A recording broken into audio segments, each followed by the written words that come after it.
When several art vendors are located side by side in the market, it's easy to tell the differences in their styles.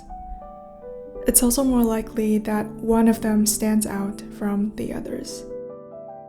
With inexplicable attraction, amazement, a desire to interpret and devour, it can hit you in a few seconds. She had a diverse set of displays. The size and shape of canvas, the choice of frame, the use of wood surface, the amount of white space. There was no consistent style.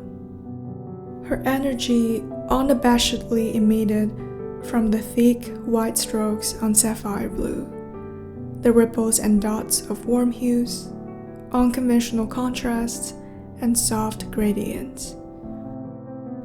But a part of her is sensitive, deep, breathing quietly in the cautious touches, or that massive piece of black.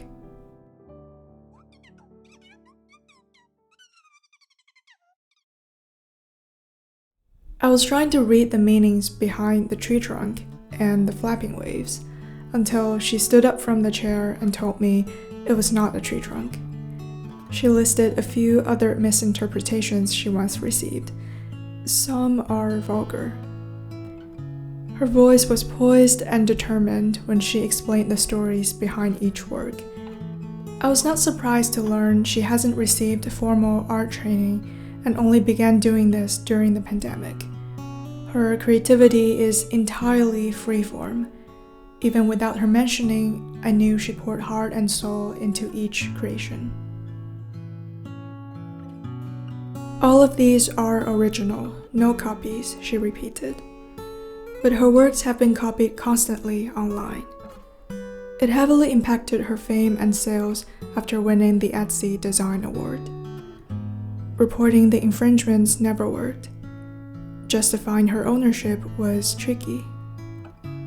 She hung quite a few no-photo labels near the frames, but had to interrupt our conversation to politely remind passers-by who were raising their phones.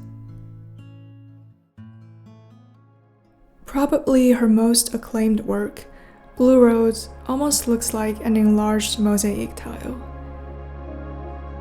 She was looking down at a river landscape from the plane.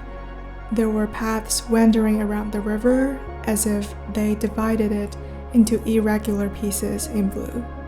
That's how she got the aha moment. Those people who steal my work can never tell such a story. I always find it reasonable for an artist to promote their work on social media, often accompanied by descriptions of inspiration and the creation process. But she never does that because other people may steal the stories too. I completely understand. But a voice was telling me it may be worth the risk. We both attach significant weight to human emotions and stories from our hearts. But for people who are not able to look beyond what they see, they may not even care to read or copy the text. Later that afternoon, I stopped by another artist vendor. I loved the works too and tried to open up a conversation. But that artist didn't show any passion in explaining herself. I guess she was there mainly to sell the works, without the mindset to present herself as the creator behind them. That's why I love DinaD. That's why we laughed and nodded whenever our commonality in storytelling and building connections brought us to the same dreamland.